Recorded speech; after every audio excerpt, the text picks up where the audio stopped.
Hello बच्चों, let's discuss this question. Watson and Crick 1953 proposed DNA double helix model and won the Nobel Prize. Their model of DNA was based on पहला है X-ray diffraction studies of DNA done by Wilkins and Franklin, 2 Chargaff's base equivalence rule, 3 Griffith's transformation experiment और चौथा Meselson and stall experiment. तो हमको इन चारों में से select करना है कि कौन से एक्सपेरिमेंट्स ने हेल्प किया था डबल हेलिक्स मॉडल को बनाने में। तो यहाँ पर हमको चार कॉम्बिनेशंस में चार ऑप्शंस दिए गए हैं। तो the key concept of this question is DNA double helix model. तो आपको पता है कि डीएनए डबल हेलिक्स मॉडल जो है उसको प्रपोज किया था वॉटसन एंड क्रिक ने 1953 में, और इसको बनाते वक्त टू मेजर कॉन्ट्रीब्यूशंस हुई थी, या टू मेजर जो एक्सपेरिमेंट्स ने कंट्रीब्यूट की थी वो एक तो थी एक्सरे डिफ्रैक्शन स्टडी, आपके एनसीईआरटी यही कहती है, X ray diffraction study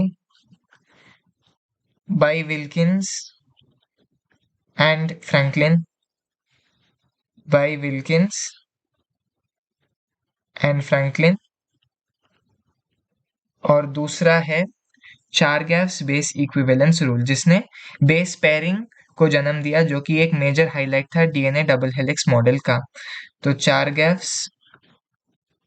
gaps base equivalence rule भी यहाँ पर बहुत बड़ा कंट्रीब्यूटर था डीएनए डबल हेलिक्स मॉडल में। चार गैप्स बेस इक्विवेलेंस रूल, ये दोनों मेजर कंट्रीब्यूटर्स थे डीएनए डबल हेलिक्स मॉडल का। तो 1 और 2 ये दोनों बहुत बड़े कंट्रीब्यूटर्स थे। अब ये जो ग्रिफिथ्स ट्रांसफॉर्मेशन एक्सपेरिमेंट और मेसेल्सन एंड स्टाल एक्सपेरिमेंट थे, ये दोनों actually search for genetic material के अंदर थे कि कौन सा बायोमोलिक्यूल जेनेटिक मटेरियल जैसे एक्ट करता है। लेकिन ये जो डबल हेलिक्स मॉडल है इसमें ऑलरेडी कंफर्म था कि डीएनए की ही मॉडल है ये। तो ये दोनों कहीं पर भी डीएनए डबल हेलिक्स मॉडल से रिलेट नहीं करते, क्योंकि ये थे सर्च फॉर जेनेटिक मटेरियल के अंदर। इन एक्सपेरिमेंट्स में जेनेटिक मटेरियल क्या है इसको सर्च किया गया था। तो ग्रिफिथ के एक्सपेरिमेंट में बेसिकली ट्रांसफॉर्मेशन प्रिंसिपल दिखा था, ट्रांसफॉर्मिंग प्रिंसिपल दिखा था ग्रिफिथ के एक्सपेरिमेंट में।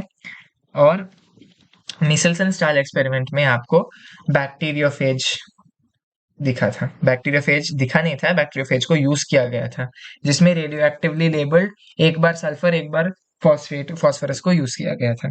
तो क्लियरली 1 और 2 यूज हुए थे डीएनए डबल हेलिक्स मॉडल में। तो चलिए वापस ऑप्शन देखते हैं। ए 1, 2 और 4 गलत, बी 1 और 2 ये ठीक है, सी 3 और 4 गलत, डी 1, 2, 3 और 4 भी गलत। So the correct option to this question is option B 1 और 2। Hope you have understood it well. All the best.